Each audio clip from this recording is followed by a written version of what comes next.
Jo from Joe's Country Junction. I'm here today to show you how to make this cute little hot pad. What you're going to need is the basket cut die and your Go cutter. This little hot pad's kind of cool because you can use it as an oven mitt or you can use it as just a regular hot pad. And so here's what you need to do. I'm not going to show you how to run it through your Go cutter because I think you already know that, but get two colors, whatever colors you like. I happen to have a cream or background color, and then I have like a red for the basket. I followed the instructions that were inside the package on how to make the basket die, or how to make the basket block, and so I have my block finished.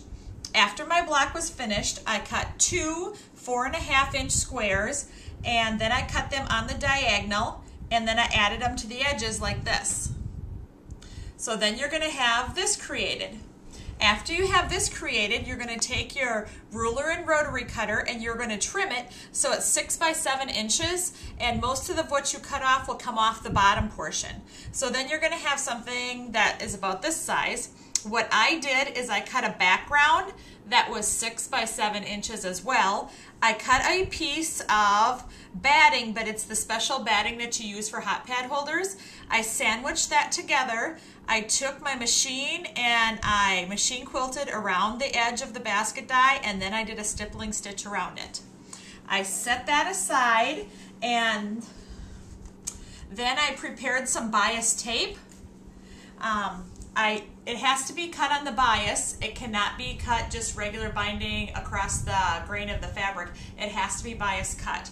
Then I took the binding and I put it across the top of the pocket portion of the pot holder. I set that aside. Then I cut two pieces of fabric, and the fabric is 9 by 7. One for the front, one for the back, and I sandwiched another piece of that batting in between. I cross-hatched when I did my quilting, and then I trimmed it down to this size. From here, I took a cup from my cupboard and I set the cup on the corner. I traced around the edge and then cut it with the scissors, and that gave me my curved corners. After I had my curved corners, I cut a 5-inch piece of bias tape again, and then I folded it like this, and at the back on the top of my pot holder, I took and I pinned it down in place like this.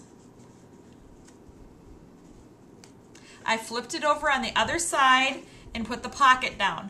I need to have these corners rounded yet before I can complete this, but let's just imagine that they are. Then I pinned this in place,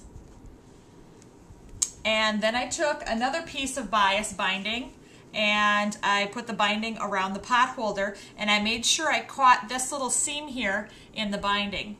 After I did that, I flipped this piece up, and then I did a little stay stitching here, and that's all it takes to make this cute little pot holder with your Accuquilt GO basket die and your Go cutter.